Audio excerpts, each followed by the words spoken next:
a gentleman here who, in April, the LinkedIn picture in the morning was of him in a black cap going to court to fight a case. The very same evening, unfortunately, his picture was on LinkedIn having a heart attack in a hospital bed. Sad. The mad thing is, 2 weeks later, he's back in court. Now, I don't know whether that's commendable. I don't know whether that's right. But when it comes to resilience, nothing beats it. Prior to that, he took on the bar and beat them. Not many people do that. He took on the bar and he beat the bar. Our Professional Excellence and Perseverance Award goes to the Bengal Tiger, Mr. Sham Uddin. Give him a massive round of applause.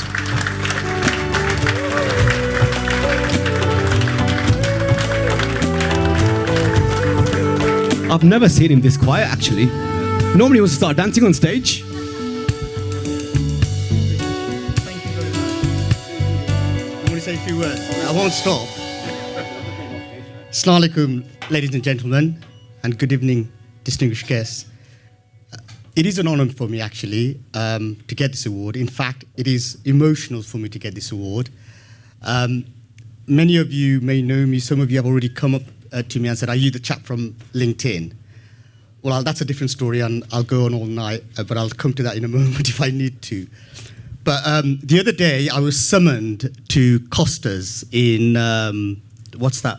Star City, by Saf, and he said, "Sham, you've got to come down." And obviously, look at my size and look at Saf, and obviously, Saf can be very intimidating because of his height. So in order to balance it out, he called Abid to come with him, a professional boxer, because both of them were seeing me. And they told me that for me to come here today. When Chutney and Chat first started, I was one of the first person to be here. Initially, we had a number of venues used to go, Broad Street. We went to Birmingham City Football Ground, etc. Yeah, and I have been there. But lately, it's been very, very hectic for me. And one of the reasons I've been very busy is a couple of years ago, 3 years ago, I did a post on LinkedIn about Benjamin Netanyahu and Priti Patel. The Bar Standards Board didn't like what I put in, so they started an investigation against me.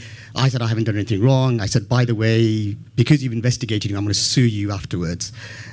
So I did. Anyway, cutting long story short, I won in my own way, and the matter was settled out of court. But then what happened, people around the world got to know me, and I was never an international lawyer until I took on the bar standards. So that I've got clients from Dubai. I've just come back from Riyadh on a case, and I got instructed by this lawyer in Riyadh. He goes, every time I try to sue this company, they keep reporting me to the SRA.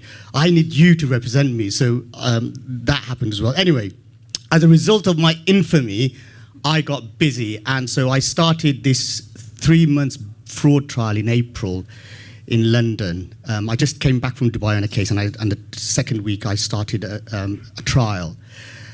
And on the second day of the trial, this particular court is in Southwark. If you know London Bridge, it's across the other side of the bridge. You have to go over the bridge from where I come from, and I have a place in London. And on the first day, I went and I was fine. On the second day, as I was going to court, my legs felt a bit heavy than normal because as I was going on the same steps. And all I had, and it wasn't the same kind of symptoms that you see on TV, no out of breath, nothing. All I had was like a little bit of, like a tingle on both arms and just a feeling of just a little bit of nausea. And this was a 12-handed fraud trial, 12 barristers. So I'm sitting in court and I'm joking with the other barristers. I said, I think I'm going to get a heart attack. Because I'm just not feeling well. But anyway, this particular thing was coming and going. Cutting a long story short, I felt better afterwards. About 3 o'clock, we saw the jury in, and the judge said, look, everybody come back tomorrow morning, and we'll start the trial afresh. And then I had planned to go to a restaurant in Brick Lane in the evening with some of my friends. And as we were going to the restaurant, I said, look, just drop me at the Royal London Hospital. We're just passing it. And let me get myself checked out. Let me just see what's going on. You know, I feel fine now, but this is 3 months trial. I don't want to really jeopardize it. So I walked in to the reception area, and there was luckily casualty wasn't busy.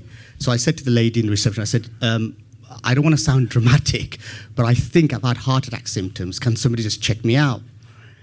And something, this gets really emotional, but I'll tell you why it is in a moment, and what the doctors told me afterwards. So luckily, this nurse came and saw me within about 10 minutes. She did some preliminary checks, and then another nurse came and did an ECG. And then she didn't like what she saw, so she called a doctor out. Doctor came within about 10 minutes.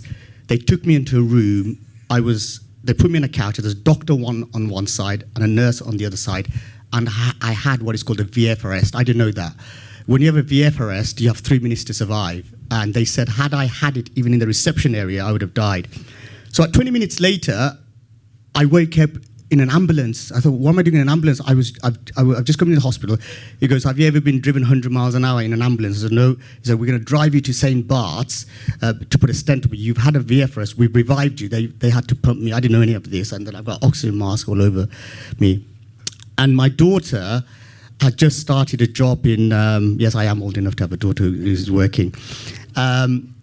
Started a job in media. She just finished a degree and started a job, and she was working near St. Bart's. So I asked the ambulance drivers, I said, can you just give my PIN number to my daughter, my bank account PIN? So why? I said, look, where I'm going, I thought that was it. And I wasn't scared. I just thought that's it, because the way I felt. I said, can you just give her my PIN number, because they'll need some money for my funeral, because I was ready. And the ambulance was going, why do you want to give us a PIN number? You know, can you trust us? I said, look, I'm trusting you with my life, and let alone my PIN number.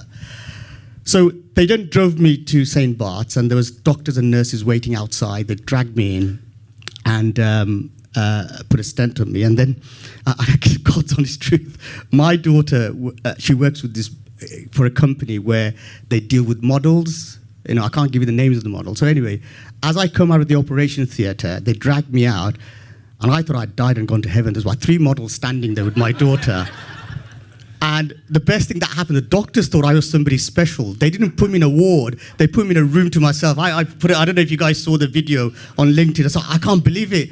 I'm at St. Bart's Hospital. They've given me a private room and everything. So anyway, that's the story. And one of the things that the doctor did say to me was, and he said, I said, doctor, can you just explain why, even though I had very minor symptoms, why did I come to the hospital? And the doctor said, look, I've been working for 30 years as a emergency doctor, and people have this sense of impending doom. And it's your body telling you. If I was in Birmingham, I wouldn't have gone. Something in me told me just I needed to go. And normally, and all I ask everybody, and everybody the reason I put it on LinkedIn is this: the best person to tell you what's wrong with you or what might be coming your way is you. Don't ignore it. And obviously, I've got friends, and I am very, very lucky to know both of us. And I've known both of us as a gentleman for a long time. And the last time I saw Abid is I had challenged him to a boxing match, didn't we? Yeah, and then I had a heart attack before the boxing match. But anyway, thank you very much for this presentation. This is the first one I've ever received after a heart attack. So I have 2 stents and this. So thank you very much. Thank you.